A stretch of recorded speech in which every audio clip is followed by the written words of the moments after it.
Hello friends, welcome to daily class. Daily class में आप सभी का स्वागत है। तो दोस्तों, आज का जो हमारा सेशन है वो है टॉप 100 क्वेश्चनों का, जिसमें कि हम लूसेंट, एसपीडी और एडिशन से रिलेटेड टॉप 100 क्वेश्चनों का प्रैक्टिस करेंगे। और दोस्तों, ये जो सेशन है ये सेशन हमारा है दूसरा। इससे पहले हमने टॉप 100 क्वेश्चनों का फर्स्ट सेशन जो है वो अपलोड कर दिया था। अगर आपने अभी तक उसे नहीं देखा है तो उसका लिंक जो आपको नीचे डिस्क्रिप्शन बॉक्स में दे दिया जाएगा, वहाँ से आप जो है हमारे फर्स्ट सीरीज को देख सकते हैं। और दोस्तों, इस सेशन में हम बात करने वाले टॉप 100 क्वेश्चनों का, जो कि रहेगा लूसेंट, एसपीडी और एडिशन से संबंधित। तो अगर आप हमारे यूट्यूब चैनल पे नए हैं तो हमारे यूट्यूब चैनल डेली क्लास को सब्सक्राइब करना बिल्कुल भी मत भूलिएगा। और अगर आपने अभी तक इस सेशन को लाइक नहीं किया तो प्लीज़ इस सेशन को लाइक करके अपने दोस्तों के साथ जरूर शेयर कीजिएगा। तो दोस्तों, आज का सेशन जो है हम बिना टाइम गवाएं अपना क्वेश्चन को जो है स्टार्ट करेंगे, क्योंकि आज जो है हमारा टॉप 100 क्वेश्चनों का सेशन है। और दोस्तों, इस सेशन का PDF जो है आपको हमारे टेलीग्राम ग्रुप में दे दिया जाएगा। तो अगर आप अभी तक हमारे टेलीग्राम ग्रुप से नहीं जुड़े हैं तो उसका लिंक आपको नीचे डिस्क्रिप्शन बॉक्स में दे दिया जाएगा, वहाँ से आप जो है हमारे टेलीग्राम ग्रुप से जुड़ सकते हैं। तो दोस्तों, जैसे कि यहाँ पे आप देख सकते हैं, हमारा जो फर्स्ट क्वेश्चन है जो कि यहाँ पे दिख रहा होगा, तो हमारा फर्स्ट क्वेश्चन क्या है कि भारतीय प्रेस का मुक्तिदाता किसे कहा जाता है। क्वेश्चन क्या है कि भारतीय प्रेस का मुक्तिदाता किसे कहा जाता है। तो दोस्तों, भारतीय प्रेस का मुक्तिदाता किसे कहा जाता है? सर चार्ल्स मेटकॉफ को। सर चार्ल्स मेटकॉफ को भारतीय प्रेस का मुक्तिदाता कहा जाता है। तो इसका सही आंसर क्या हो जाएगा? सी। देखिए, नेक्स्ट क्वेश्चन है हमारा कि चीनी यात्री ह्वेनसांग ने किस विश्वविद्यालय से अपनी शिक्षा ग्रहण की थी। तो दोस्तों, चीनी यात्री ह्वेनसांग जो थे वो किस विश्वविद्यालय से शिक्षा ग्रहण की थी? तो नालंदा विश्वविद्यालय से। किससे? नालंदा विश्वविद्यालय से। तो इसका सही आंसर हो जाएगा बी। अब देखिए, नेक्स्ट क्वेश्चन है तीसरा नंबर कि डेंगू बुखार को कौन संचारित करता है।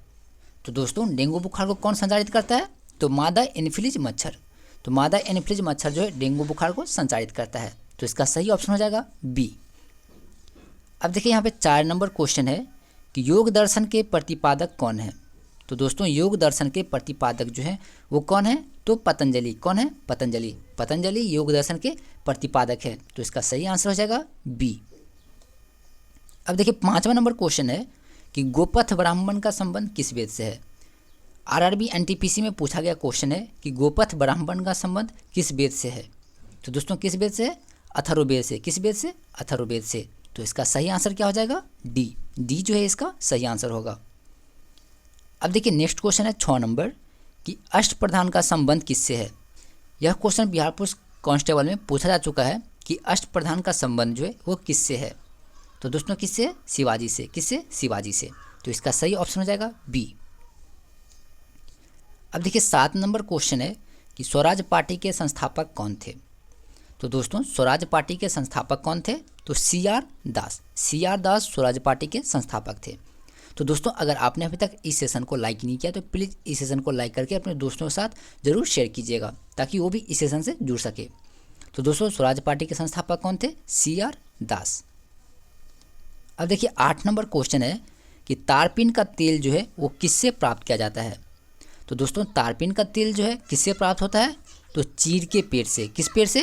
तो चीड़ के पेड़ से तारपीन का तेल प्राप्त होता है। तो हमारा सही ऑप्शन हो जाएगा सी। अब देखिए, 9 नंबर क्वेश्चन है कि साहित्य अकादमी का मुख्यालय कहाँ पर है। तो दोस्तों, किसका मुख्यालय? साहित्य अकादमी का। आप सभी को पता होगा कि साहित्य अकादमी का मुख्यालय जो है कहाँ पर है? तो नई दिल्ली में। कहाँ पर? नई दिल्ली में। तो हमारा सही आंसर हो जाएगा सी। अब देखिए, 10 नंबर क्वेश्चन क्या है हमारा, जो कि बहुत ही इंपॉर्टेंट है कि प्रथम पृथ्वी सम्मेलन कहाँ पर हुआ था। तो दोस्तों, प्रथम पृथ्वी सम्मेलन जो है कहाँ पे हुआ था? तो रियो डी जेनेरो में। कहाँ पे? रियो डी जेनेरो में, जो कि ब्राज़ील का एक शहर है। तो प्रथम पृथ्वी सम्मेलन कहाँ पर हुआ था? रियो डी जेनेरो में। इसका सही आंसर हो जाएगा बी। अब देखिए, नेक्स्ट क्वेश्चन है 11 नंबर कि असहयोग आंदोलन की शुरुआत कब की गई।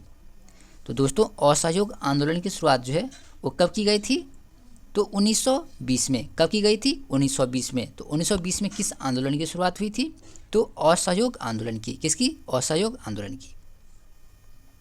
अब देखिए, 12 नंबर क्वेश्चन है जो कि बहुत ही इजी है और आपको जो इसका आंसर पता होगा कि अंतर्राष्ट्रीय आपराधिक पुलिस संगठन, जिसे हम इंटरपोल कहते हैं, तो इंटरपोल का मुख्यालय जो है कहाँ पर स्थित है। तो दोस्तों, अंतर्राष्ट्रीय आपराधिक पुलिस संगठन, जिसे हम शॉर्ट में क्या कहते हैं? इंटरपोल। क्या कहते हैं? इंटरपोल। तो इंटरपोल का मुख्यालय जो है वो कहाँ पर स्थित है? तो लियोन में। कहाँ पे स्थित है? लियोन में। और लियोन कहाँ पे है? तो फ्रांस में। कहाँ पे है? फ्रांस में। तो फ्रांस में जो है इंटरपोल का मुख्यालय है। कहाँ पे है? फ्रांस में। फ्रांस के किस शहर में? तो लियोन शहर में। तो इसका सही आंसर क्या हो जाएगा दोस्तों? सी। अब देखिए 13 नंबर क्वेश्चन है कि बुद्ध की मृत्यु क्या कहलाता है। तो दोस्तों महावीर बुद्ध की मृत्यु जो है वो क्या कहलाता है? तो महापरिनिर्वाण। क्या कहलाता है? महापरिनिर्वाण कहलाता है। तो बुद्ध की मृत्यु जो है क्या कहलाता है? महापरिनिर्वाण। अब देखिए यहाँ पे 14 नंबर क्वेश्चन है जो कि बहुत ही इजी है और बहुत ही ट्रिकी क्वेश्चन है कि प्रशीतक के रूप में किसका प्रयोग होता है। तो दोस्तों प्रशीतक के रूप में जो है किसका प्रयोग होता है? तो किसका प्रयोग होता है? फ्रीऑन का। किसका? फ्रीऑन का। प्रशीतक के रूप में किसका प्रयोग होता है? फ्रीऑन का। इसका सही ऑप्शन क्या हो जाएगा? डी। अब देखिए 15 नंबर क्वेश्चन है जो कि बिहार पुलिस कांस्टेबल के लिए बहुत ही इंपॉर्टेंट क्वेश्चन है और इसका आंसर आप सभी को पता होना चाहिए कि पटना उच्च न्यायालय की स्थापना कब की गई थी। तो दोस्तों पटना उच्च न्यायालय की स्थापना जो है कब की गई थी? तो 1916 में।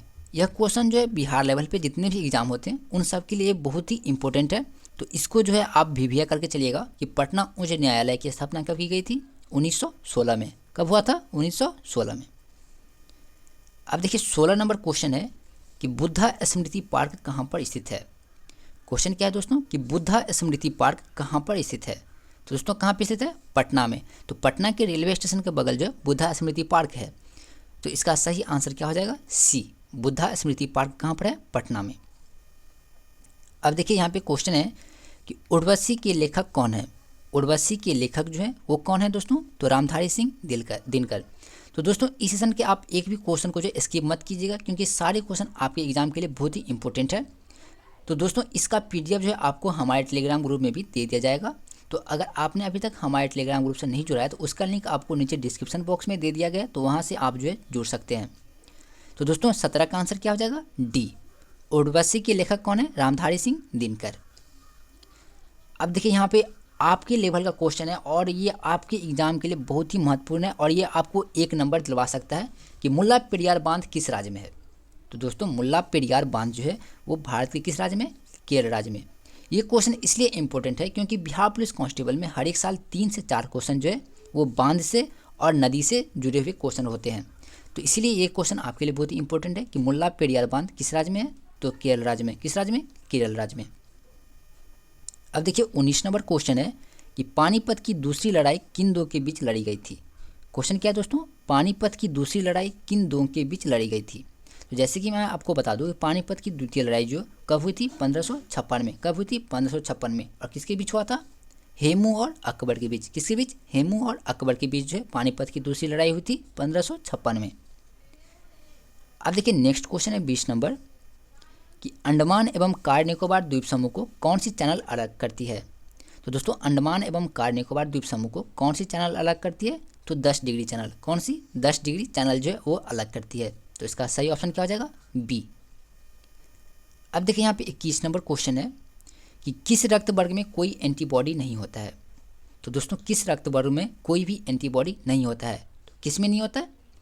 तो इसका सही आंसर क्या हो जाएगा दोस्तों? किसमें कोई एंटीबॉडी नहीं होता है? तो ए बी में। किसमें? ब्लड ग्रुप ए बी में कोई भी एंटीबॉडी नहीं होता है। तो इसका सही आंसर क्या हो जाएगा? डी।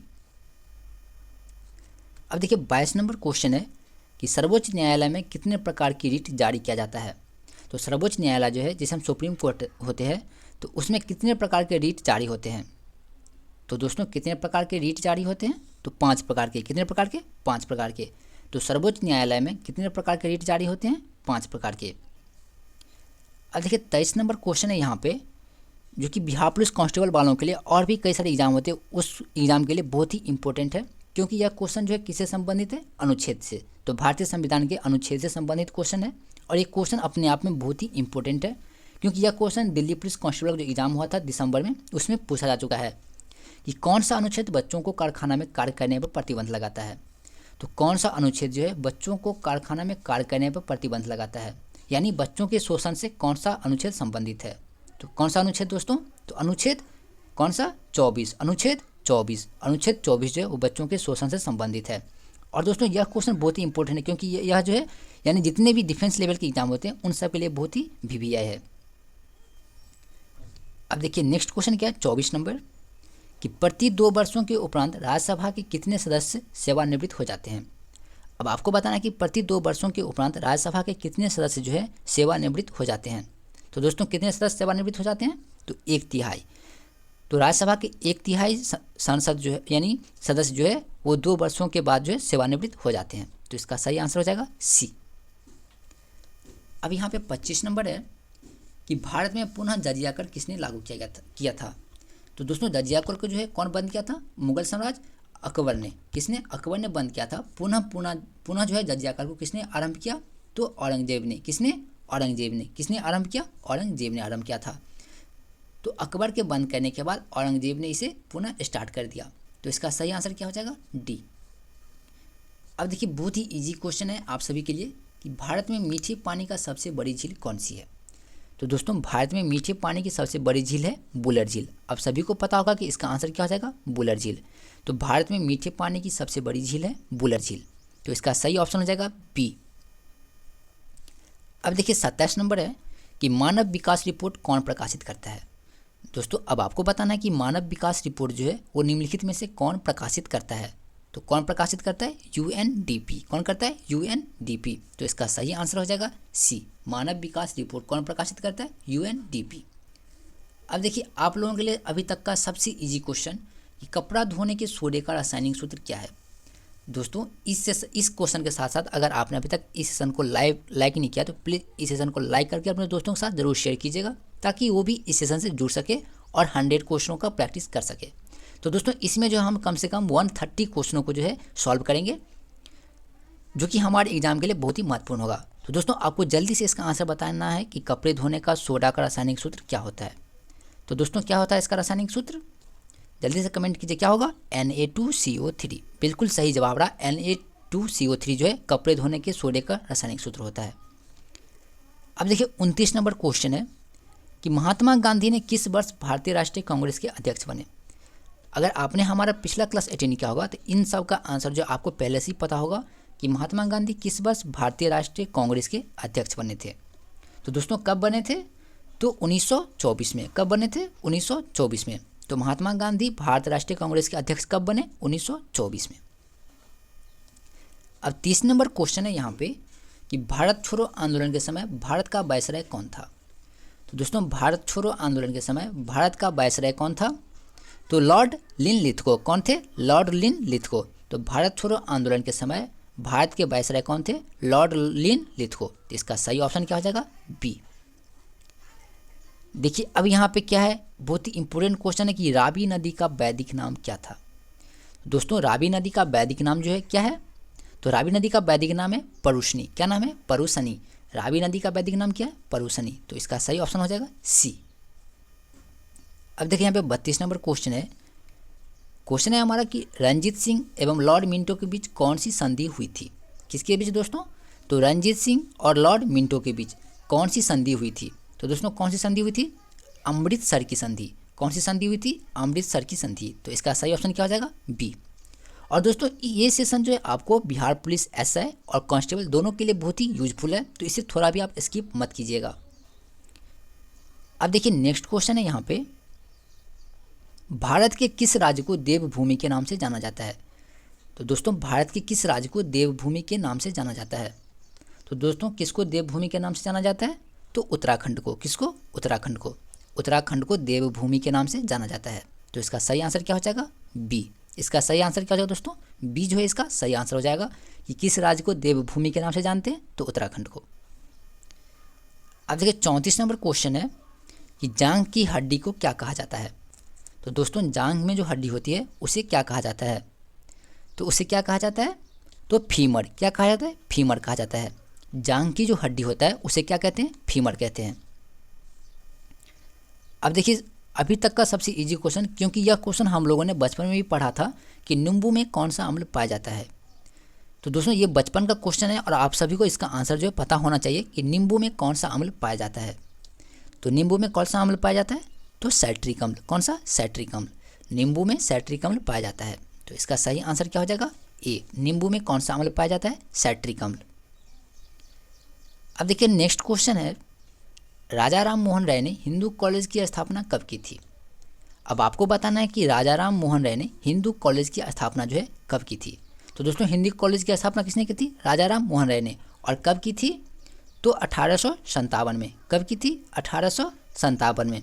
तो 1857 में राजा राम मोहन राय ने हिंदू कॉलेज की स्थापना की थी। और दोस्तों आपको कमेंट करके ये बताना है कि हिंदू कॉलेज जो है अभी वर्तमान में किस राज्य में है और किस केंद्र शासित प्रदेश में है। तो जल्दी से आपको कमेंट करना है और बताना है कि राजा राम मोहन राय ने हिंदू कॉलेज की स्थापना किस नगर में किया था। तो इसका आंसर आपको कमेंट करना है। तो चलते हैं नेक्स्ट क्वेश्चन पे। 37 नंबर क्वेश्चन है कि नरोरा नाभिक के विद्युत संयंत्र किस राज्य में है। क्वेश्चन क्या है?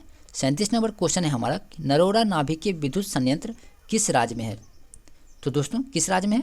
उत्तर प्रदेश में। किस राज्य में है? उत्तर प्रदेश में। तो इसका सही आंसर क्या हो जाएगा? डी, नरोरा नाभिक के विद्युत संयंत्र किस राज्य में है? तो उत्तर प्रदेश में। इसका करेक्ट ऑप्शन हो जाएगा डी। अब देखिए यहाँ पे 38 नंबर क्वेश्चन है कि राज्य विलय नीति को किसने प्रतिपादन किया। तो दोस्तों यह क्वेश्चन आप लोगों के लिए बहुत ही इंपॉर्टेंट है कि राज्य विलय नीति को किसने प्रतिपादन किया। तो दोस्तों किसने प्रतिपादन किया? जल्दी से आपको कमेंट करना है कि किसने प्रतिपादन किया था। तो डलहौजी ने। किसने? डलहौजी ने। तो राज्य विलय नीति को किसने प्रतिपादन किया? डलहौजी ने। अब देखिए यहाँ पे 39 नंबर क्वेश्चन है कि संत कबीर के गुरु कौन थे। तो दोस्तों आरआरबी ग्रुप डी में पूछा गया क्वेश्चन है कि संत कबीर के गुरु कौन थे। तो दोस्तों संत कबीर के गुरु कौन थे? तो रामानंद। कौन थे? रामानंद। तो इसका सही आंसर हो जाएगा डी। आरआरबी ग्रुप डी में पूछा गया क्वेश्चन है कि संत कबीर के गुरु कौन थे। कौन थे? रामानंद। नेक्स्ट है 40 नंबर कि अटकामा मरुस्थल किस महाद्वीप में स्थित है। कौन सा मरुस्थल? तो अटकामा मरुस्थल किस महाद्वीप में स्थित है। तो दोस्तों किस महाद्वीप में? दक्षिण अमेरिका में। कहाँ पे? दक्षिण अमेरिका में। तो अटकामा मरुस्थल जो है वो कहाँ पे स्थित है? तो दक्षिण अमेरिका में। इसका सही आंसर क्या हो जाएगा? डी। अब देखिए 41 नंबर क्वेश्चन है कि ध्रुवों पर दिन की अवधि क्या होती है। तो दोस्तों ध्रुवों पर दिन की अवधि जो है कितनी होती है? 6 महीने। यानी ध्रुवों पर दिन की अवधि 6 महीने और रात की भी अवधि 6 महीने होती है। यानी वहाँ लगातार 6 महीने जो है दिन होता है और 6 महीने जो है वो लगातार रात होता है। तो ध्रुवों पर दिन की अवधि क्या होती है? 6 महीने। तो यानी वहाँ पे लगातार 6 महीने दिन रहता है। तो दोस्तों अगर आपने अभी तक हमारे यूट्यूब चैनल डेली क्लास को सब्सक्राइब नहीं किया तो प्लीज़ हमारे यूट्यूब चैनल डेली क्लास को सब्सक्राइब करना बिल्कुल भी मत भूलिएगा। और दोस्तों अगर आप अभी तक हमारे टेलीग्राम ग्रुप से नहीं जुड़े हैं तो उसका लिंक आपको नीचे डिस्क्रिप्शन बॉक्स में दे दिया जाएगा, वहाँ से आप हमारे टेलीग्राम ग्रुप से जुड़ सकते हैं। अब देखिए दोस्तों यहाँ पे हमारा ये क्वेश्चन जीके से रिलेटेड है कि धूम्रपान पर प्रतिबंध लगाने वाला विश्व का पहला देश कौन है। तो आपको जल्दी से बताना है कि धूम्रपान पर प्रतिबंध लगाने वाला विश्व का पहला देश कौन सा है। तो दोस्तों कौन सा है? भूटान। कौन सा देश? भूटान। तो भूटान जो है सबसे पहले धूम्रपान पर प्रतिबंध लगाया था। तो इसका सही ऑप्शन हो जाएगा ए। अब देखिए यहाँ पे पर्वत श्रेणी से क्वेश्चन है कि गोल्ड पर्वत कहाँ स्थित है। तो दोस्तों गोल्ड पर्वत जो है वो कहाँ पे स्थित है। तो गोल्ड पर्वत कहाँ पे? अमेरिका में। कहाँ पे है? अमेरिका में। गोल्ड पर्वत कहाँ स्थित है? अमेरिका में। तो इसका सही ऑप्शन हो जाएगा सी। अब देखिए तीसरा नंबर क्वेश्चन है कि नेहरू पर्वतारोहण संस्थान किस राज्य में अवस्थित है। यानी बिहार सचिवालय में पूछा गया क्वेश्चन है कि नेहरू पर्वतारोहण संस्थान किस राज्य में स्थित है। तो दोस्तों किस राज्य में स्थित है? तो उत्तराखंड में। कहाँ पे स्थित है? उत्तराखंड में। नेहरू पर्वतारोहण संस्थान किस राज्य में स्थित है? तो उत्तराखंड में। इसका सही ऑप्शन क्या हो जाएगा? बी। अब देखिए 4 नंबर यानी सेकेंड सेशन का 4 नंबर क्वेश्चन है कि स्पाइडर का अध्ययन क्या कहलाता है। तो स्पाइडर का अध्ययन जो है वो क्या कहलाता है। तो दोस्तों क्या कहलाता है? आर्किनोलॉजी। क्या कहलाता है? आर्किनोलॉजी। तो स्पाइडर का अध्ययन क्या कहलाता है? आर्किनोलॉजी। तो इसका सही आंसर हो जाएगा सी। अब देखिए क्वेश्चन है कि पहला यूआईडी कार्ड किस राज्य में जारी किया गया। तो आपको बताना है कि भारत में कौन सा ऐसा पहला राज्य है जहाँ पे पहला यूआईडी कार्ड जारी किया गया था। तो दोस्तों कहाँ पे जारी किया गया था सबसे पहला यूआईडी कार्ड? जल्दी से बताइए कहाँ पे किया गया था? महाराष्ट्र में। कहाँ पे? महाराष्ट्र में। तो एनटीपीसी में जो एग्जाम एनटीपीसी का जो एग्ज़ाम हुआ था ये कुछ दिन पहले, उसमें ये क्वेश्चन पूछा जा चुका है स्टेज 1 के एग्जाम में कि पहला यूआईडी कार्ड किस राज्य में जारी किया गया था। तो कहाँ पे? महाराष्ट्र में। अब देखिए 6 नंबर क्वेश्चन है, सेकेंड सेशन का 6 नंबर क्वेश्चन है कि हवाई द्वीप की खोज किसने की थी। तो दोस्तों हवाई द्वीप की खोज जो है वो किसने की थी? तो जल्दी से बताना है हवाई द्वीप की खोज किसने की थी? तो जेम्स कुक ने। किसने? जेम्स कुक ने। तो हवाई द्वीप की खोज किसने की थी? जेम्स कुक ने। इसका सही ऑप्शन हो जाएगा सी। अब देखिए 7 नंबर क्वेश्चन है कि विश्व प्रसिद्ध उलंग, विश्व प्रसिद्ध क्या है? उलंग चाय कहाँ पैदा की जाती है? तो उलंग क्या है? एक चाय का किस्म है। चाय का क्या है? एक किस्म है। तो ये कहाँ पे पैदा किया जाता है? तो दोस्तों विश्व प्रसिद्ध उलंग चाय कहाँ पैदा की जाती है? तो कहाँ पैदा की जाती है? ताइवान में। कहाँ पे? ताइवान में। तो चाय की सबसे उच्चतम किस्म कौन सी है? उलंग, जो कि कहाँ पैदा होती है? तो ताइवान में। इसका सही ऑप्शन क्या हो जाएगा? ए। और देखिए यहाँ पे 8वां नंबर क्वेश्चन है कि सबसे पहले क्षेत्रीय ग्रामीण बैंक की स्थापना कब की गई थी? ये आप लोगों के लिए बहुत ही इंपॉर्टेंट क्वेश्चन है कि सबसे पहले क्षेत्रीय ग्रामीण बैंक की स्थापना कब की गई थी। और मैं आपको बता दूंगी यह क्वेश्चन जो है बिहार पुलिस लेडी कांस्टेबल का जो एग्जाम हुआ था उसमें पूछा जा चुका है कि सबसे पहले क्षेत्रीय ग्रामीण बैंक की स्थापना कब की गई थी। तो दोस्तों कब की गई थी?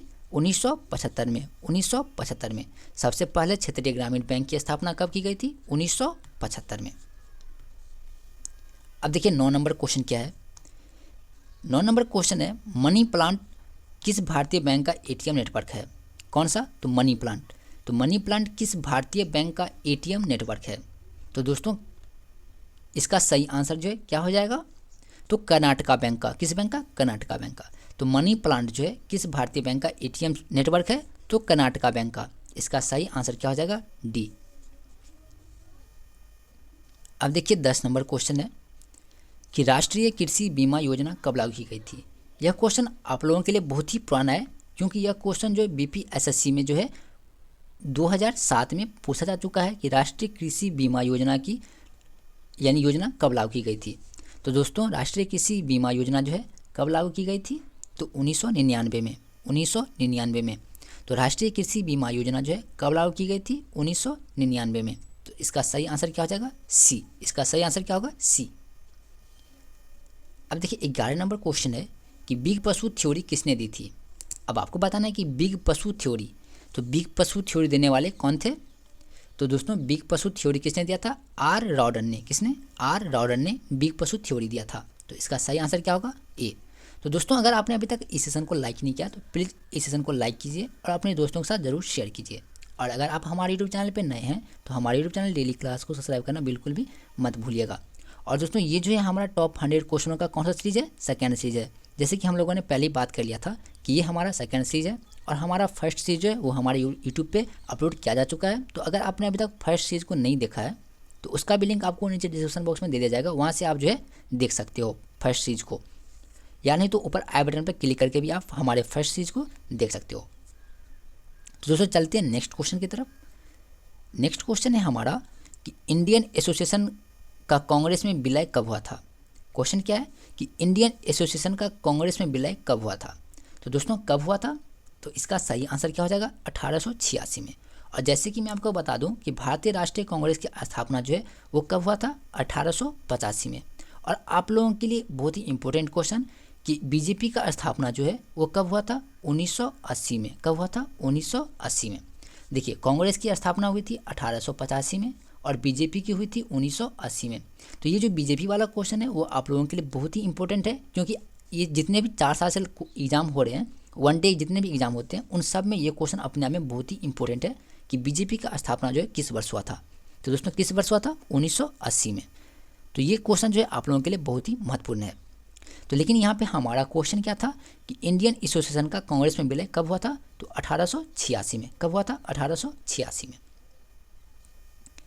अब देखिए 13 नंबर क्वेश्चन है कि ब्रेक डाउन प्लान किससे संबंधित है? अब आपको बताना है कि ब्रेक डाउन प्लान जो है वो किससे संबंधित है। दोस्तों किससे संबंधित है ब्रेक डाउन प्लान? तो लॉर्ड बाइबल से। किससे? लॉर्ड बाइबल से। तो ब्रेक डाउन प्लान जो है किससे संबंधित है? तो लॉर्ड बाइबल से। इसका सही आंसर हो जाएगा बी। अब देखिए 14 नंबर क्वेश्चन है कि बहावी आंदोलन के प्रणेता कौन थे? तो दोस्तों बहावी आंदोलन के प्रणेता कौन थे? तो बहावी आंदोलन के प्रणेता थे सैयद अहमद बरेलवी। कौन थे? सैयद अहमद बरेलवी। यह क्वेश्चन भी आप लोगों के लिए बहुत ही इंपॉर्टेंट है कि बहावी आंदोलन के प्रणेता कौन थे? तो सैयद अहमद बरेलवी। और दोस्तों आज जो है 3:30 बजे हमारा मैथ की क्लास होगा, तो उसे अटेंड करना आप लोग बिल्कुल भी मत भूलिएगा। तो दोस्तों वहाबी आंदोलन के प्रणेता कौन थे? तो सैयद अहमद बरेलवी। इसका सही ऑप्शन क्या हो जाएगा? बी। अब चलते हैं नेक्स्ट पे 15 नंबर है कि सफ़ेद फास्फोरस को कहाँ संरक्षित कर रखा जाता है? किसको? तो सफ़ेद फास्फोरस को कहाँ संग्रहित कर रखा जाता है? तो दोस्तों कहाँ पे रखा जाता है सफ़ेद फास्फोरस को? तो कहाँ पे रखा जाता है? पानी के अंदर। सफ़ेद फास्फोरस को कहाँ संरक्षित कर रखा जाता है? तो पानी के अंदर जो है उसे संरक्षित कर रखा जाता है। तो इसका सही आंसर क्या हो जाएगा? बी। सफ़ेद फास्फोरस को कहाँ रखा जाता है? पानी के अंदर। और सोडियम को कहाँ रखा जाता है? तो केरोसिन तेल में डुबो कर रखा जाता है सोडियम को, जबकि सफ़ेद फास्फोरस को पानी के अंदर रखा जाता है। अब देखिए यहाँ पे 16 नंबर है कि द रिडिस्कवरी ऑफ इंडिया पुस्तक को किसने लिखा? क्या है? The rediscovery of India. क्या है? द रीडिस्कवरी ऑफ इंडिया पुस्तक किसने लिखा? तो दोस्तों किसने लिखा है? तो इसका सही आंसर क्या हो जाएगा? मेघनाथ देसाई ने। मेघनाथ देसाई ने द रीडिस्कवरी ऑफ इंडिया की पुस्तक किसने लिखी? तो मेघनाथ देसाई ने। द डिस्कवरी ऑफ इंडिया के लेखक कौन है? मेघनाथ देसाई। अब चलते हैं नेक्स्ट क्वेश्चन पे। नेक्स्ट क्वेश्चन है हमारा 17 नंबर कि राज्य के निम्न सदन किसको कहा जाता है? तो दोस्तों राज्य के निम्न सदन जो है वो किसको कहा जाता है? जल्दी से आपको बताना है कि राज्य के निम्न सदन जो है वो किसको कहा जाता है? तो विधानसभा को। किसको? विधानसभा को। तो राज्य का निम्न सदन जो होता है वो होता है विधानसभा। तो इसका सही आंसर हो जाएगा ए। अब चलते हैं नेक्स्ट पे 18 नंबर। 18 नंबर है लोकसभा में किसके मत को निर्णायक मत कहा जाता है? तो दोस्तों लोकसभा में किसके मत को निर्णायक मत कहा जाता है? तो इसका सही आंसर क्या हो जाएगा? लोकसभा के अध्यक्ष को। लोकसभा के अध्यक्ष के मत को जो है निर्णायक मत कहा जाता है। तो इसका सही ऑप्शन हो जाएगा बी। अब देखिए यहाँ पे 19 नंबर क्वेश्चन है कि सार्वजनिक लेखा समिति में राज्यसभा के कितने सदस्य होते हैं? तो सार्वजनिक लेखा समिति में राज्यसभा के कितने सदस्य होते हैं? तो 7 सदस्य। कितने सदस्य? 7 सदस्य। तो इसका सही ऑप्शन हो जाएगा सी। अब नेक्स्ट है 20 नंबर। देखिए 20 नंबर क्वेश्चन जो है आप लोगों के लिए बहुत ही इंपॉर्टेंट है। क्यों? ये क्वेश्चन किससे? संविधान के संशोधन से। तो यह क्वेश्चन जो है आप लोगों के लिए बहुत ही इंपॉर्टेंट हो सकता है। और क्वेश्चन है कि किस संविधान संशोधन के तहत लोकसभा के कार्यकाल को 6 वर्ष से घटाकर 5 वर्ष कर दिया गया? देखिए ये क्वेश्चन आप लोगों के लिए बहुत ही इंपॉर्टेंट है। क्वेश्चन में किस संविधान संशोधन के तहत लोकसभा के कार्यकाल को 6 वर्ष से घटाकर 5 वर्ष कर दिया गया? तो दोस्तों इसका सही आंसर क्या हो जाएगा? तो इसका सही आंसर जो है वो क्या हो जाएगा? 44वां संविधान संशोधन के तहत लोकसभा के सदस्य का जो कार्यकाल है वो 6 वर्ष से घटाकर 5 वर्ष कर दिया गया। तो किस संविधान संशोधन के तहत? तो 44वां संविधान संशोधन के तहत लोकसभा के कार्यकाल को 6 वर्ष से घटाकर 5 वर्ष कर दिया गया। तो इसका सही आंसर हो जाएगा ए। अब देखिए 21 नंबर क्वेश्चन है कि राष्ट्रीय सुरक्षा परिषद का प्रधान कौन होता है? किसका? तो राष्ट्रीय सुरक्षा परिषद। तो राष्ट्रीय सुरक्षा परिषद का प्रधान जो है वो दोस्तों कौन होते हैं? तो भारत के प्रधानमंत्री। कौन होते हैं? भारत के प्रधानमंत्री। तो राष्ट्रीय सुरक्षा परिषद के प्रधान होते हैं भारत के प्रधानमंत्री। तो इस समय राष्ट्रीय सुरक्षा परिषद के प्रधान कौन है? तो श्री नरेंद्र दामोदर दास मोदी। तो इसका सही आंसर क्या हो जाएगा दोस्तों? बी। अब देखिए 22 नंबर क्वेश्चन है कि बेसिलिका ऑफ जीसस किसे कहा जाता है? कहाँ स्थित है? कौन सा? तो बेसिलिका ऑफ जीसस जो है वो निम्नलिखित में से कहाँ पे स्थित है? तो दोस्तों बेसिलिका ऑफ जीसस जो है वो है गोवा में। कहाँ पे? गोवा में। तो बेसिलिका ऑफ जीसस गोवा में स्थित है। तो इसका सही आंसर हो जाएगा ए। अब देखिए 23 नंबर क्वेश्चन है, बहुत ही इंपॉर्टेंट है कि ईमेल के खोजकर्ता कौन है? जैसे कि ईमेल का पूरा नाम क्या होता है? Electronic mail. क्या होता है? Electronic mail. तो अब आपको बताना है कि ईमेल के खोजकर्ता कौन है, यानी ईमेल को किसने बनाया था? तो दोस्तों ईमेल को जो है किसने बनाया था? तो शिवा अय्या दुरे ने। किसने? शिवा अय्या दुरे ने। किसने बनाया था? शिवा अय्या दुरे। तो ईमेल के खोजकर्ता कौन है? शिवा अय्या दुरे। तो इसका सही ऑप्शन हो जाएगा सी। ईमेल के खोजकर्ता कौन है? शिवा अय्या दुरे। अब चलते हैं नेक्स्ट क्वेश्चन पे। नेक्स्ट क्वेश्चन है हमारा दुबई की मुद्रा क्या है? तो दोस्तों दुबई की जो मुद्रा है वो क्या है? यहाँ पे हमारा ऑप्शन है रबात, दिरहम, येन और फुलकेटिंग। तो दुबई की जो मुद्रा है वो क्या है? दिरहम। क्या है? दिरहम। तो दुबई की मुद्रा को क्या कहा जाता है? दिरहम कहा जाता है। तो इसका सही आंसर क्या हो जाएगा दोस्तों? बी। दुबई की मुद्रा क्या है? दिरहम। अब देखिए 25 नंबर क्वेश्चन है कि लास्ट चाइल्ड के लेखक कौन है? कौन सा बुक है? Last child. तो लास्ट चाइल्ड नामक पुस्तक जो है वो किसने लिखा है? तो दोस्तों किसने लिखा है? मुल्कराज आनंद ने। किसने? मुल्कराज आनंद ने। तो लास्ट चाइल्ड के लेखक हैं मुल्कराज आनंद। इसका सही आंसर क्या हो जाएगा? ए। अब देखिए 26 नंबर है कि खिलाड़ी माइकल शुमाकर किस देश के हैं? कौन से खिलाड़ी? तो माइकल शुमाकर। तो माइकल शुमाकर जो है वो किस देश के खिलाड़ी हैं? तो दोस्तों किस देश के खिलाड़ी है? जर्मनी के। कहाँ के? जर्मनी के। तो खिलाड़ी माइकल शुमाकर जो है वो किस देश के हैं? जर्मनी के। अब देखिए 27 नंबर क्वेश्चन है कि दूरी के साथ स्थान परिवर्तन क्या कहलाता है? तो दोस्तों दूरी के साथ जो है स्थान परिवर्तन क्या कहलाता है? तो क्या कहलाता है? विस्थापन कहलाता है। क्या कहलाता है? विस्थापन कहलाता है। तो इसका सही आंसर क्या हो जाएगा? सी। तो दूरी के साथ स्थान में जो परिवर्तन होता है उसे क्या कहते हैं? विस्थापन कहते हैं। इसका सही आंसर हो जाएगा सी। अब देखिए 28 नंबर क्वेश्चन क्या है? 28 नंबर क्वेश्चन है कि आर्थिक उदारीकरण का जनक किसे कहा जाता है? किसका? तो आर्थिक उदारीकरण। तो आर्थिक उदारीकरण का जनक जो है वो दोस्तों किसे कहा जाता है? तो डॉक्टर मनमोहन सिंह को। किसको? डॉक्टर मनमोहन सिंह को। तो डॉक्टर मनमोहन सिंह को क्या कहा जाता है? आर्थिक उदारीकरण का जनक। इसका सही आंसर हो जाएगा सी। अब देखिए नेक्स्ट है, भूमध्य सागर की सीमा जो है वो कितने महाद्वीपों को छूती है? तो भूमध्य सागर की सीमा जो है वो कितने महाद्वीपों को छूती है? तो दोस्तों इसका सही आंसर क्या हो जाएगा? 3। वो कितने महाद्वीपों को छूती है? 3 महाद्वीपों को। कौन सी सागर? तो भूमध्य सागर। भूमध्य सागर जो है वो 3 महाद्वीपों को छूती है। तो इसका सही आंसर हो जाएगा सी। तो दोस्तों अगर आपने अभी तक हमारे इस सेशन को लाइक नहीं किया तो प्लीज़ इस सेशन को लाइक करके अपने दोस्तों के साथ जरूर शेयर कीजिएगा। और अगर आप हमारे यूट्यूब चैनल पर नए हैं तो हमारे यूट्यूब चैनल डेली क्लास को सब्सक्राइब करना बिल्कुल भी मत मिस कीजिएगा। और आज जो है 3:30 बजे हमारा मैथ का क्लास होगा जो कि हमारे लिए बहुत ही इंपॉर्टेंट है। तो इसे अटेंड करना आप लोग बिल्कुल भी मत भूलिएगा। और ये जो हमारा मैथ का क्लास है वो आज हमारा चौथा क्लास होगा। तो दोस्तों अब देखिए यहाँ पे 30 नंबर क्वेश्चन है कि बहिष्कृत भारत क्या है? बहिष्कृत भारत पत्रिका को किसने प्रारंभ की थी? तो देखिए बहिष्कृत भारत जो है एक पत्रिका है। तो इसको किसने प्रारंभ किया था? तो किसने प्रारंभ किया था? डॉक्टर भीमराव अंबेडकर ने। डॉक्टर भीमराव अंबेडकर ने बहिष्कृत भारत नामक पत्रिका का प्रारंभ किया था। तो इसका सही आंसर हो जाएगा ए। अब देखिए 31 नंबर है कि चंद्रप्रभा राष्ट्रीय वन्य प्राणी अभयारण्य किस राज्य में स्थित है? कौन सा वन्य जीव प्राणी? तो चंद्रप्रभा राष्ट्रीय वन्य प्राणी अभयारण्य किस राज्य में स्थित है? तो दोस्तों किस राज्य में स्थित है? तो उत्तर प्रदेश में। कहाँ पे? उत्तर प्रदेश में। तो चंद्रप्रभा राष्ट्रीय वन्य प्राणी अभयारण्य जो है किस राज्य में स्थित है? उत्तर प्रदेश में। तो इसका सही आंसर क्या हो जाएगा? बी। बी जो है इसका सही आंसर हो जाएगा। अब देखिए 32 नंबर क्वेश्चन है जो कि हिस्ट्री से रिलेटेड है कि मोहम्मद गजनबी ने भारत पर आक्रमण किस वर्ष किया था? तो मोहम्मद गजनबी जो है भारत पर अंतिम आक्रमण किस वर्ष किया था? क्या है दोस्तों कि अंतिम आक्रमण। तो मोहम्मद गजनबी ने भारत पर अंतिम आक्रमण कब किया था? तो 1027 ईस्वी में। कब किया था? 1027 ईस्वी में। तो इसका सही ऑप्शन हो जाएगा बी। मोहम्मद गजनबी ने भारत पर 1027 में अंतिम आक्रमण किया था।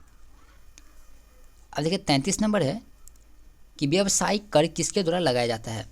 अब आपको बताना कि व्यावसायिक कर जो है वो किसके द्वारा लगाया जाता है? तो किसके द्वारा लगाया जाता है ये? तो राज्य सरकार के द्वारा। व्यावसायिक कर जो है वो राज्य सरकार के द्वारा लगाया जाने वाला एक टैक्स है। तो इसका सही आंसर हो जाएगा ए। अब देखिए यहाँ पे क्वेश्चन है 34 नंबर कि आवर्त सारणी का पहला तत्व कौन सा है? तो दोस्तों आप सभी को पता होगा कि आवर्त सारणी का पहला तत्व जो है वो कौन सा है? तो हाइड्रोजन। कौन सा है? हाइड्रोजन। तो आवर्त सारणी का पहला तत्व है हाइड्रोजन। तो इसका सही ऑप्शन क्या हो जाएगा? बी। और हाइड्रोजन का एटॉमिक नंबर जो है वो कितना होता है? 1। इसीलिए आवर्त सारणी का सबसे पहला तत्व कौन सा है? हाइड्रोजन। कौन सा है? हाइड्रोजन। अब देखिए 35 नंबर है कि देश का पहला वस्त्र पार्क कहाँ स्थापित किया गया था? तो देश का जो पहला वस्त्र पार्क है वो निम्नलिखित में से किस शहर में स्थापित किया गया था? तो दोस्तों किस शहर में स्थापित किया गया था? बेंगलुरु में। किस में? बेंगलुरु में। तो देश का पहला वस्त्र पार्क कहाँ स्थापित किया गया था? तो बेंगलोर में। इसका सही आंसर क्या हो जाएगा? डी। अब नेक्स्ट है 36 नंबर की मयूर सिंहासन का निर्माण करने वाला मुख्य कलाकार कौन था? तो मयूर सिंहासन का निर्माण करने वाला मुख्य कलाकार जो थे वो कौन थे? बेबादल खां। कौन थे? बेबादल खां। तो मयूर सिंहासन का निर्माण करने वाला मुख्य कलाकार था बेबादल खां। तो इसका सही आंसर हो जाएगा सी। अब नेक्स्ट है 37 नंबर कि विधान परिषद की कुल संख्या का कितना भाग विधानसभा से चुनकर आता है? क्वेश्चन है कि विधान परिषद की कुल संख्या का कितना भाग जो है विधानसभा से चुनकर आता है? तो कितना भाग चुनकर आता है? तो 1/3 भाग। कितना? 1/3 3 भाग। तो विधान परिषद की कुल संख्या का 1/3 भाग जो है वो कहाँ से चुनकर आता है, तो विधानसभा से। तो इसका सही आंसर हो जाएगा बी। अब नेक्स्ट है, भारतीय संविधान के किस अनुच्छेद में धन विधेयक को परिभाषित किया गया है। तो भारतीय संविधान के किस अनुच्छेद में जो है धन विधेयक परिभाषित है। तो धन विधेयक का वर्णन जो है वो भारतीय संविधान के किस अनुच्छेद में किया गया है, तो अनुच्छेद 110 में। अनुच्छेद 110 में जो है वो धन विधेयक को परिभाषित किया गया है। तो इसका सही आंसर क्या हो जाएगा, बी। दोस्तों, अगर आपने अभी तक हमारे यूट्यूब चैनल डेली क्लास को सब्सक्राइब नहीं किया है तो प्लीज़ हमारे यूट्यूब चैनल डेली क्लास को सब्सक्राइब करना बिल्कुल भी मत भूलिएगा। अब देखिए यहाँ पे नेक्स्ट क्वेश्चन है। तो ये हमारा तीसरा सेट है और इसका फर्स्ट क्वेश्चन है कि किस युद्ध को जीतने के पश्चात शेरशाह ने दिल्ली में अफगान सत्ता की स्थापना की थी। अब आपको बताना है कि किस युद्ध के जीतने के पश्चात शेरशाह ने दिल्ली में अफगान सत्ता की स्थापना की थी। तो दोस्तों इसका जो है सही आंसर क्या हो जाएगा, तो इसका सही आंसर क्या हो जाएगा, चौसा का युद्ध। किस युद्ध के बाद, तो चौसा के युद्ध के बाद। तो किस युद्ध को जीतने के पश्चात शेरशाह ने दिल्ली में अफगान सत्ता की स्थापना की थी, तो चौसा के युद्ध के बाद। अब नेक्स्ट है दूसरा नंबर क्वेश्चन है कि सार्क मानव संसाधन विकास केंद्र कहाँ पर स्थित है। कौन सा, तो सार्क मानव संसाधन विकास केंद्र, तो वो कहाँ पे स्थित है, तो इस्लामाबाद में। कहाँ पे, इस्लामाबाद में। तो इसका सही आंसर क्या हो जाएगा, बी। सार्क मानव संसाधन विकास केंद्र जो है कहाँ पे स्थित है, इस्लामाबाद में। अब नेक्स्ट है, राज्य स्तर पर बैट किस कर के स्थान पर लागू होता है। तो राज्य स्तर पर बैट जो है वो किस कर के स्थान पर लागू होता है, यानी बैट जो है किस टैक्स के स्थान पर लागू किया गया है। तो दोस्तों किसके स्थान पर, तो बिक्री कर के स्थान पर। किसके स्थान पर, बिक्री कर के स्थान पर जो है बैट लगाया गया है। तो इसका सही ऑप्शन हो जाएगा सी। अब नेक्स्ट है 4 नंबर कि सफलतापूर्वक बैट को सर्वप्रथम लागू करने वाला देश कौन सा है। अब आपको बताना है कि सफलतापूर्वक बैट को सर्वप्रथम लागू करने वाला देश जो है वो निम्नलिखित में से कौन सा है। तो कौन सा है, फ्रांस। कौन सा, फ्रांस। तो बैट को सर्वप्रथम लागू करने वाला देश कौन सा है, फ्रांस। अब नेक्स्ट क्वेश्चन है कि ज्वाला गट्टा किस खेल के प्रसिद्ध खिलाड़ी हैं। ज्वाला गट्टा क्या है, एक खिलाड़ी का नाम है जो कि किस खेल से संबंधित है। तो दोस्तों ज्वाला गट्टा जो है वो किस खेल से संबंधित है, तो बैडमिंटन से। किससे, बैडमिंटन से। और ज्वाला गट्टा क्या है, एक खिलाड़ी का नाम है। अब नेक्स्ट है 6 नंबर कि man of blood and iron. Man of blood and iron के नाम से किसे जाना जाता है। तो ये क्या है, एक उपाधि है। तो man of blood and iron के नाम से जो है वो किसे जाना जाता है, तो ऑटो वन बिस्मार्क को। ऑटो वन बिस्मार्क को जो है man of blood and iron के नाम से जाना जाता है। तो इसका सही आंसर हो जाएगा बी। किसको जाना जाता है, man of blood and iron के नाम से, तो ऑटो वन बिस्मार्क के नाम से, ऑटो वन बिस्मार्क को। अब नेक्स्ट है क्षमावानी, क्या है, एक त्यौहार है। तो क्षमावानी किस धर्म का एक त्यौहार है। तो दोस्तों अब आपको बताना है कि क्षमावानी जो है किस धर्म का एक त्यौहार है। तो किस धर्म का एक त्यौहार है, जैन धर्म का। किस धर्म का, जैन धर्म का। तो क्षमावानी जो है जैन धर्म का एक त्यौहार है। तो इसका सही आंसर क्या हो जाएगा, ए। अब आपको बताना है कि रीढ़ में कितनी हड्डियां होती है। बहुत ही इजी क्वेश्चन है अभी तक का। और आपको बताना है कि रीढ़ में कितनी हड्डियां पाई जाती है। तो दोस्तों रीढ़ में कितनी हड्डियां होती है, कुल 33 हड्डियां होती है। कितनी, 33। तो रीढ़ में कितनी हड्डियां होती है, 33 हड्डियां होती हैं। तो इसका सही आंसर क्या हो जाएगा, सी। अब देखिए 9 नंबर है कि पौधे जो नमक युक्त मिट्टी में उगते हैं क्या कहा जाता है उसे। वह पौधा जो नमक युक्त मिट्टी में उगता है उसे क्या कहते हैं। तो उसे क्या कहते हैं, हेलोफाइट। क्या कहते हैं, हेलोफाइट। हेलोफाइट क्या है, जो नमयुक्त मिट्टी में पौधे उगते हैं उसे हेलोफाइट कहते हैं। तो क्वेश्चन है हमारा, पौधे जो नमक युक्त मिट्टी में उगते हैं कहलाते हैं, क्या कहलाता है, हेलोफाइट। इसका सही आंसर क्या हो जाएगा, बी। अब नेक्स्ट है 10 नंबर कि लीवर के अध्ययन को क्या कहा जाता है। हमारे बॉडी में जो लीवर होता है उसके अध्ययन को क्या कहा जाता है। तो लीवर के अध्ययन को क्या कहा जाता है, हेपेटोलॉजी। क्या कहा जाता है, हेपेटोलॉजी। तो लीवर के अध्ययन को हेपेटोलॉजी कहा जाता है। तो इसका सही आंसर हो जाएगा सी। अब देखिए नेक्स्ट है कि विश्व बैंक का पहला महानिदेशक कौन था। किसका, तो वर्ल्ड बैंक का। तो वर्ल्ड बैंक का पहला महानिदेशक कौन था। तो विश्व बैंक के पहला महानिदेशक कौन थे, सर पीटर लैंड। कौन थे, सदर पीटर लैंड। तो विश्व बैंक का पहला महानिदेशक कौन था, सदर पीटर लैंड। इसका सही ऑप्शन हो जाएगा ए। अब देखिए यहाँ पे 22 नंबर है कि होल्कर ने किस वर्ष अंग्रेजों से मंदसौर की संधि की थी। किसने, होल्कर ने। तो होल्कर ने किस वर्ष अंग्रेजों से मंदसौर की संधि की थी। तो दोस्तों किससे की थी, तो 1818। संधि की थी कब? 1818 में। तो होल्कर ने किस वर्ष अंग्रेजों से मंदसौर की संधि की थी? 1818 में। और किसने किया था? होल्कर ने किससे किया था? अंग्रेज से। किससे किया था? तो होल्कर ने अंग्रेज से मंदसौर की संधि 1818 में किया था। तो इसका सही ऑप्शन हो जाएगा बी।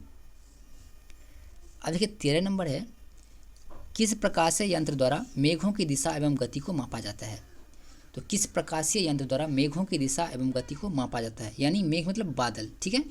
तो यहाँ पे क्वेश्चन है कि किस प्रकाशीय यंत्र द्वारा मेघों की दिशा एवं गति को मापा जाता है? किसके द्वारा मापा जाता है?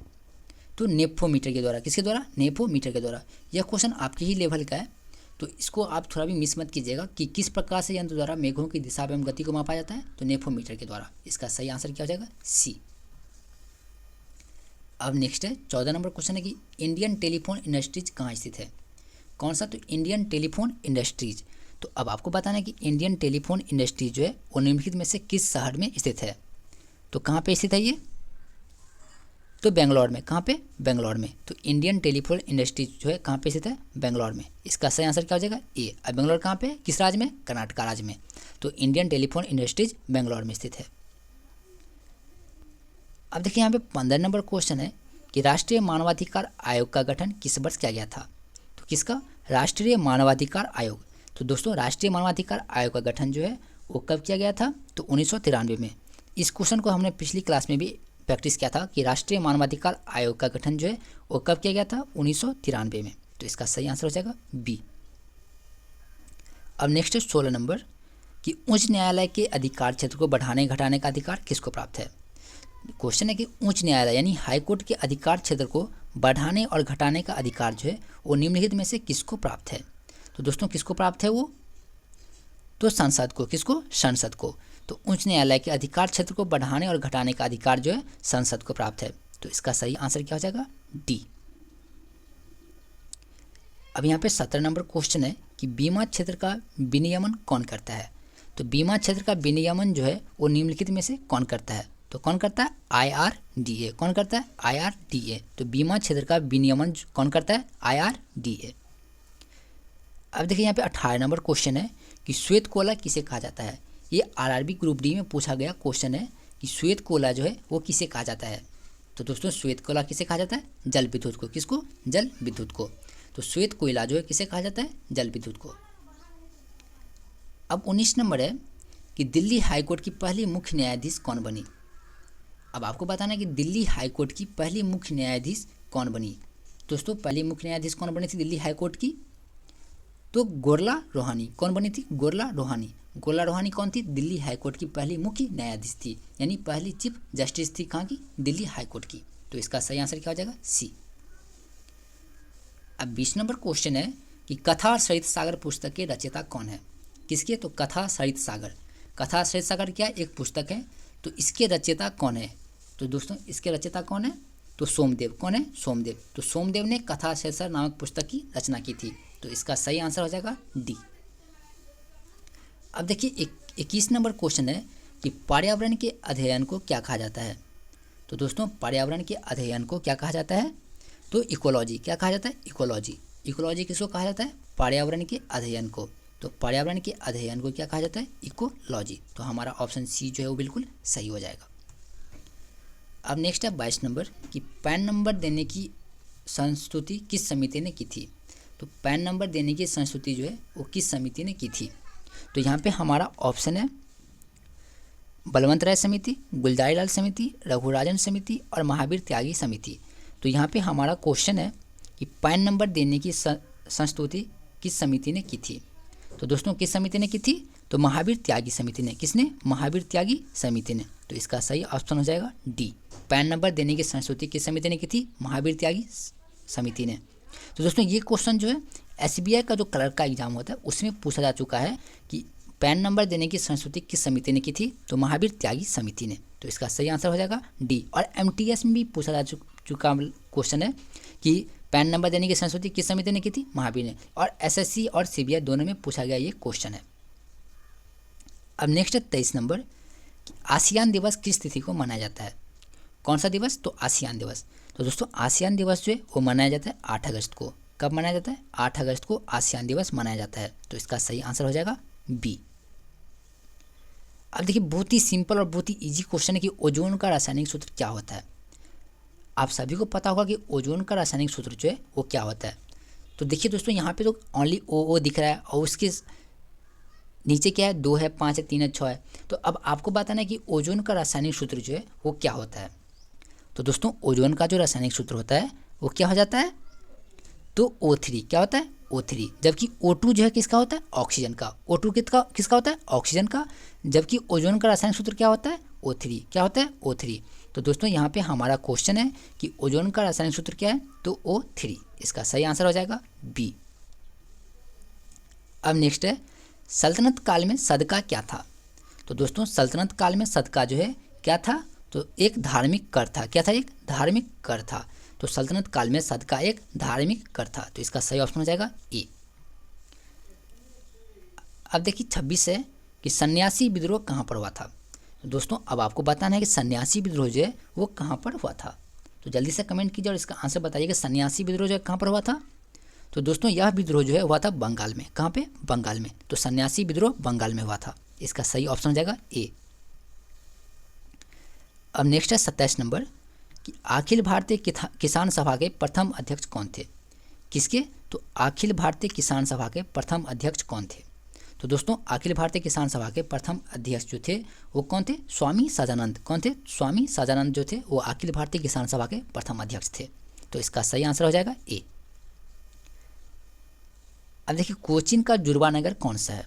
तो दोस्तों कोचीन का जुड़वा नगर जो है वो कौन सा है, तो कौन सा है इसका जुड़वा नगर, एर्नाकुलम। कौन सा, एर्नाकुलम। तो कोचीन का जुड़वा नगर है एर्नाकुलम। तो इसका सही आंसर हो जाएगा बी। एर्नाकुलम जो किसका जुड़वा नगर है, कोचीन का। किसका, कोचीन का। तो इसका सही आंसर हो जाएगा बी। अब देखिए 29 नंबर है कि यूरोपीय संसद का प्रथम संसदीय चुनाव किस वर्ष हुआ था। तो क्वेश्चन है हमारा कि यूरोपीय संसद का प्रथम संसदीय चुनाव किस वर्ष हुआ था। तो दोस्तों किस वर्ष हुआ था, 1979 में। किस वर्ष हुआ था, 1979 में। तो यूरोपीय संसद का प्रथम संसदीय चुनाव 1979 में हुआ था। तो इसका सही ऑप्शन हो जाएगा बी। अब देखिए यहाँ पे 30 नंबर क्वेश्चन है कि सार्क कृषि केंद्र कहाँ स्थापित किया गया है। अब आपको बताना है कि सार्क कृषि केंद्र जो है वो कहाँ पर स्थापित किया गया है। तो दोस्तों कहाँ पे स्थापित किया गया है, ढाका में। कहाँ पे, ढाका में। तो सार्क कृषि केंद्र जो है वो ढाका में स्थापित किया गया है। तो इसका सही आंसर हो जाएगा सी। अब देखिए यहाँ पे हमारा क्वेश्चन है कि चौक का रासायनिक नाम क्या है। दोस्तों हम लोग जो ब्लैक बोर्ड पे लिखते हैं चौक से, किस पे, ब्लैक बोर्ड पे, तो उसका रासायनिक नाम जो है वो क्या है।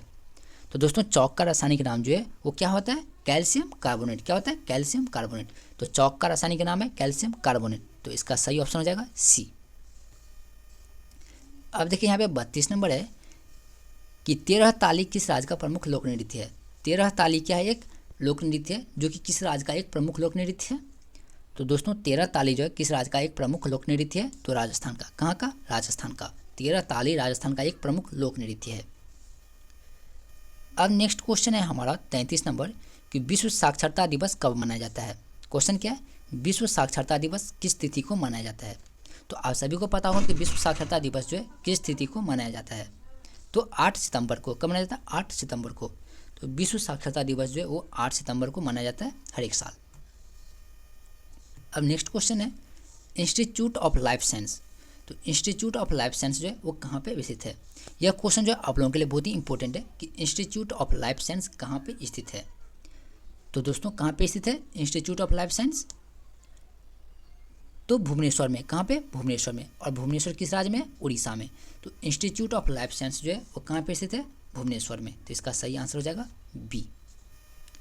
अब नेक्स्ट क्वेश्चन है स्टेनलेस स्टील के आविष्कारक कौन है। किसका, तो स्टेनलेस स्टील के। तो दोस्तों इसके आविष्कारक हैं हैरी ब्रियरले। किसने, हैरी ब्रियरले ने स्टेनलेस स्टील का आविष्कार किया था। तो इसका सही ऑप्शन हो जाएगा बी। तो स्टेनलेस स्टील का आविष्कार किसने किया था, हैरी ब्रियरले ने। इसका सही ऑप्शन हो जाएगा बी।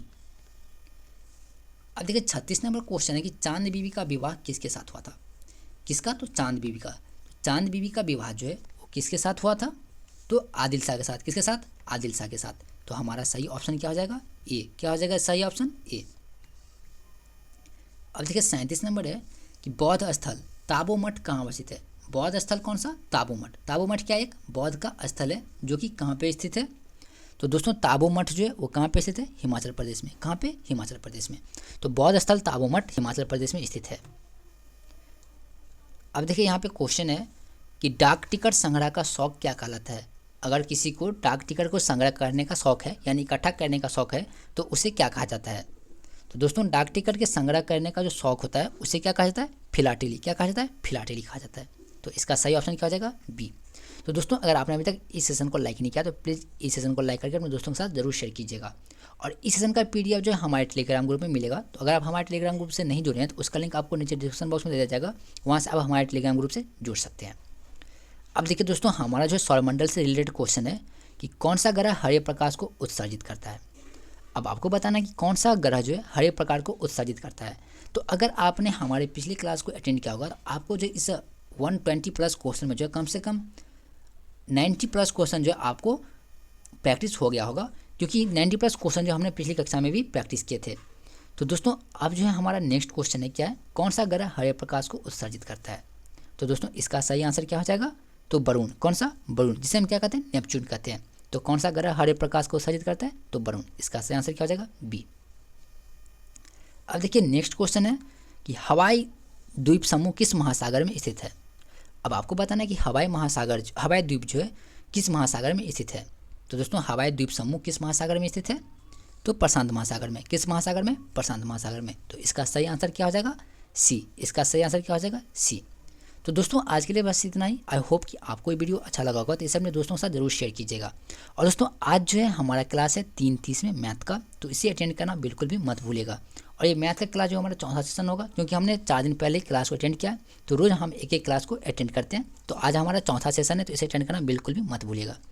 और दोस्तों कल जो है हमारा मॉक टेस्ट था, तो मॉक टेस्ट का कल हमारा सेकंड क्लास था। अगर आपने अभी तक उसे नहीं देखा है तो आप हमारे यूट्यूब चैनल डेली क्लास पर जाकर के जो है हमारे मॉक टेस्ट को अटेंड कर सकते हैं, जिसमें हमने टॉप 50 क्वेश्चन का प्रैक्टिस किया था।